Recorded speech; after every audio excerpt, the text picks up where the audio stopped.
आपका अगर ये छत है, इस छत पे आप शेड बना सकते हैं। शेड बना करके ऊपर से उसको कवर कर सकते हैं। आपके वो छत कोई काम की नहीं हो रही।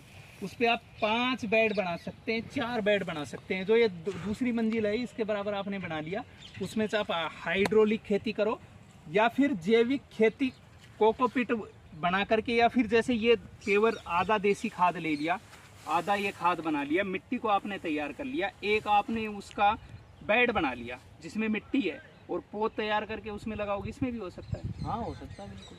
और उसमें आप सब्जियां करो और उन सब्जियों को ऑर्गेनिक रेट पे बेचो। आपके घर से ऑनलाइन सब कुछ हो जाएगा। जो हम प्लेटफॉर्म तैयार कर रहे हैं वो किसान का खर्चा तो उसी से चलता रहेगा। ये तो उसकी बचत रहेगी। जैविक खेती में लाइव पार्टनर माइट्री चैनल पर आप सभी साथियों का स्वागत है। मैं आपका अपना साथी रघुनाथ वर्मा। और किसान भाइयों, आज हम चर्चा करेंगे केमिकल की खेती में और जैविक खेती में क्या अंतर है और क्या हमें फ़ायदा होता है। बीएससी करके एमएससी कर रहे हैं अभी एमएससी फाइनल ईयर का। स्वागत है मिस्टर सोनू कुमार जी।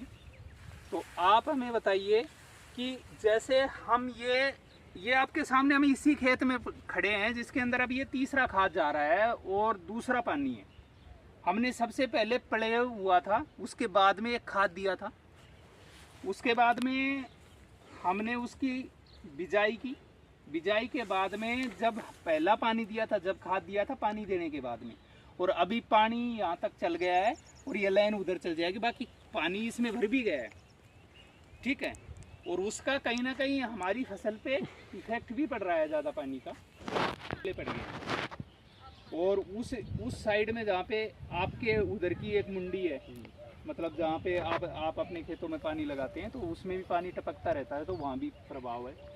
वहाँ कमज़ोर है, इस एक कोने में कमज़ोर है। ये कमज़ोर इसलिए है कि ये जो सरसों का ये था ना तुम्हारा, ये यहाँ पे गीला था, हमने भी पानी दिया था और वो किसी कारणवश यहाँ पे गीला रह गया था, यहाँ कमज़ोर है। पूरे खेत में समान गेहूँ। तो आप हमें अंतर ये बताइए, क्योंकि मुझे तो ये एक अंतर स्पष्ट नज़र आ रहा है कि आप देखोगे जो डीएपी यूरिया वाले खेत हैं उनके अंदर क्या है, जो फसल है ना गेहूँ, ये काले नज़र आते हैं। तो हमारे किसान भाई कहते हैं कि इवन हमारे ही परिवार वाले कहते हैं कि आपके गेहूँ तो काले तो है ही नहीं। देखिए सर, ये है ना, ये आपके गेहूँ तो बिल्कुल हरे हैं, वो काले नज़र आते हैं। और आप इस डिफरेंस को हमारे ऑडियंस को बताइए कि क्या है। देखिए सर, मैं आपको बताता हूँ। जब हम खेत की शुरुआत करते हैं, मतलब खेत को जोतते हैं, उसमें हल चलाते हैं, तो शुरुआत जब से ही होती है बिजाई की, तो उसमें क्या होता है, जब हम केमिकल डालते हैं और जो बिना केमिकल वाला खेत है उसमें डिफरेंस हो जाता है। मिट्टी में जो रंध्र अवकाश आते हैं, मतलब छिद्र आते हैं, उसमें अवशोषण क्षमता होती है पानी की, और जिसमें केमिकल डालते हैं उसमें कम हो जाती है, और जिसमें वो यानी बंद हो जाती है। हाँ, रंध्र बंद हो जाती है उसकी।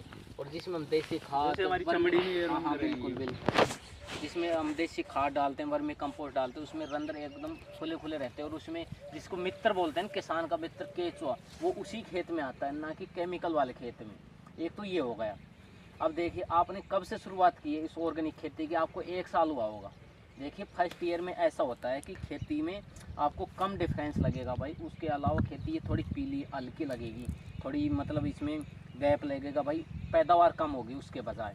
लेकिन जैसे धीरे धीरे आपको 1-2 साल लगेंगे ना, और खेती आपकी केमिकल वाली से बेस्ट होगी।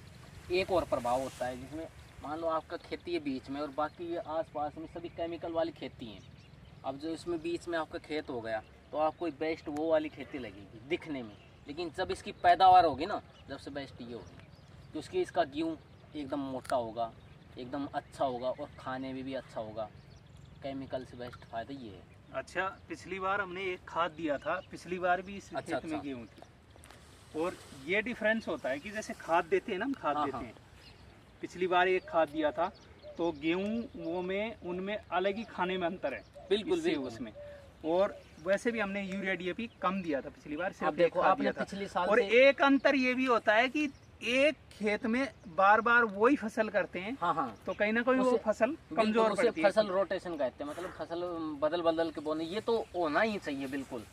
अभी हर साल एक खेती नहीं कर सकते, वरना जो मिट्टी के अंदर पोषक तत्व आते हैं उनकी कमी हो जाती है, वो हमें बाहर से देने पड़ते हैं। फिर अब हमने बाहर से कुछ नहीं दिया है, ये जैविक खाद दिया है, अभी हम छिड़क रहे हैं, आपके सामने छिड़क रहे हैं। बट आपको कहीं नजर आ रहा है कि पिछली साल इसमें गेहूं थे और अब की बार कमजोर हैं?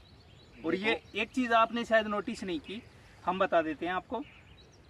अगर आप उन खेतों में जाओगे ना तो इनकी जो ये, आप थोड़ा जूम करके दिखाओ।